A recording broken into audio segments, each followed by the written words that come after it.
everyone, welcome to our channel The Curry Couple. Today we're going to be talking about what you can pack or wear if you're visiting the polar regions, Arctic, the Antarctic, or northern Europe like Finland, Greenland, or the southern parts of South America in winter like Argentina and Chile. Without further ado, let's get started. So the first thing you're going to need is the base layer.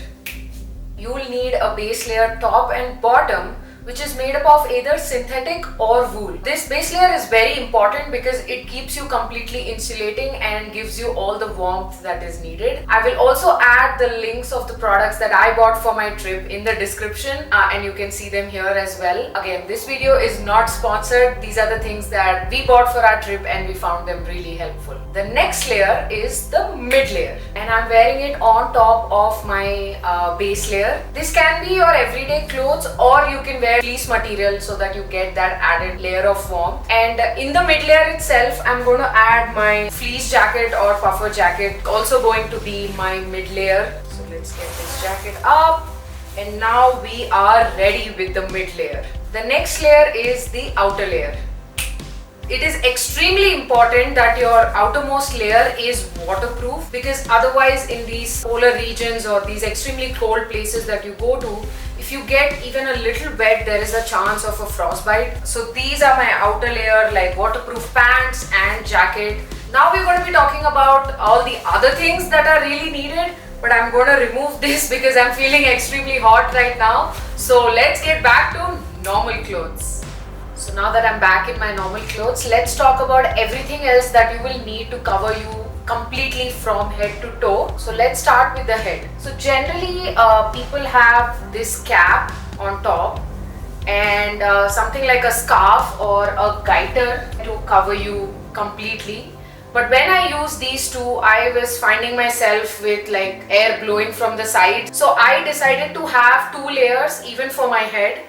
It depends on individual to individual. If you don't feel very cold, it's okay just to have one layer. This is the first layer for my head, which completely covers it. As you can see, nothing is visible other than the eyes. And then I went with my cap and also the gaiter. This again is very important to cover you completely, because in cold regions, you'll find that your skin gets damaged, especially on your face here. This bottom layer and this layer will completely cover you. Now let me remove this so that I don't look like a weird person on camera. Moving on to the next one is gloves. I felt the need to have two layers, and it's very important to have like a base layer of gloves and then the final gloves. So these are my base layer of gloves. These are also waterproof. Two layers are important because your palm and your feet are like the first place where you can get a frostbite.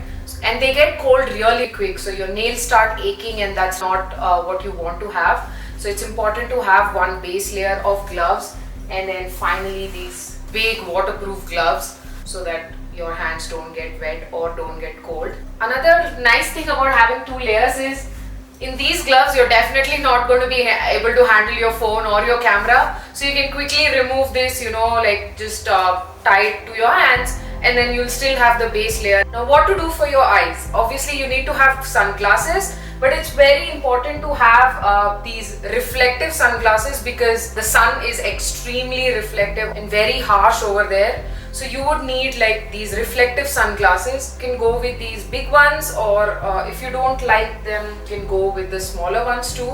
So these sunglasses are very important because you need to cover like these regions of your eyes, because if wet snow hits you and cold water to go inside your body, and again that's when there's a risk of frostbite. So it's very, very important to cover all parts of your body. And finally you need to have woolen socks. I went with two pairs. Some people just needed one pair, so up to you how much like cold you can take. Finally, on top of all this, you really need to have big waterproof boots. I'm not wearing the boots right now, but let me show you a quick video of where I'm wearing those boots, called muck boot. It's very important because you'll be walking in the snow, it'll be cold, water can get inside. And just to show you, this is how you will eventually look like. Nobody will be able to recognize you, who you are. So yeah, you can do some fun things. Last but not the least, you don't really have to look boring in all these clothes. You can make it really fun, funky. So these are like the waterproof outer layer pants that I got. They are very bright, nice color, and your hats can look really cool as well. It's one of the hats that I have, so you can have these and have some fun while you're out there. Now moving on to the other essential things that you will need. You will definitely need a sunscreen and a lip balm. It's important to have either a waterproof bag, or you can cover your existing bag with a waterproof layer. So very important when you're going out, otherwise you don't want anything that's in your bag, your equipment, your documents, or anything that's there to get wet. It's also important to really have your medicine kit. You never know if you get stranded or if you have to stay longer. The weather is really unpredictable in these areas. So something like the very important medication that you really need to have, I think it's important to keep with you. One last thing before I forget, you can also take binoculars, because whenever you're going to these regions, you're going to do some wildlife sighting. So a pair of binoculars can make your life easy. Anyone who's watching this video to get some information or really planning a trip, I hope that this was helpful for you and you're able to have a really wonderful trip when you go out there. Thank you so much for watching. This is the Curry Couple, bringing some spice to your life.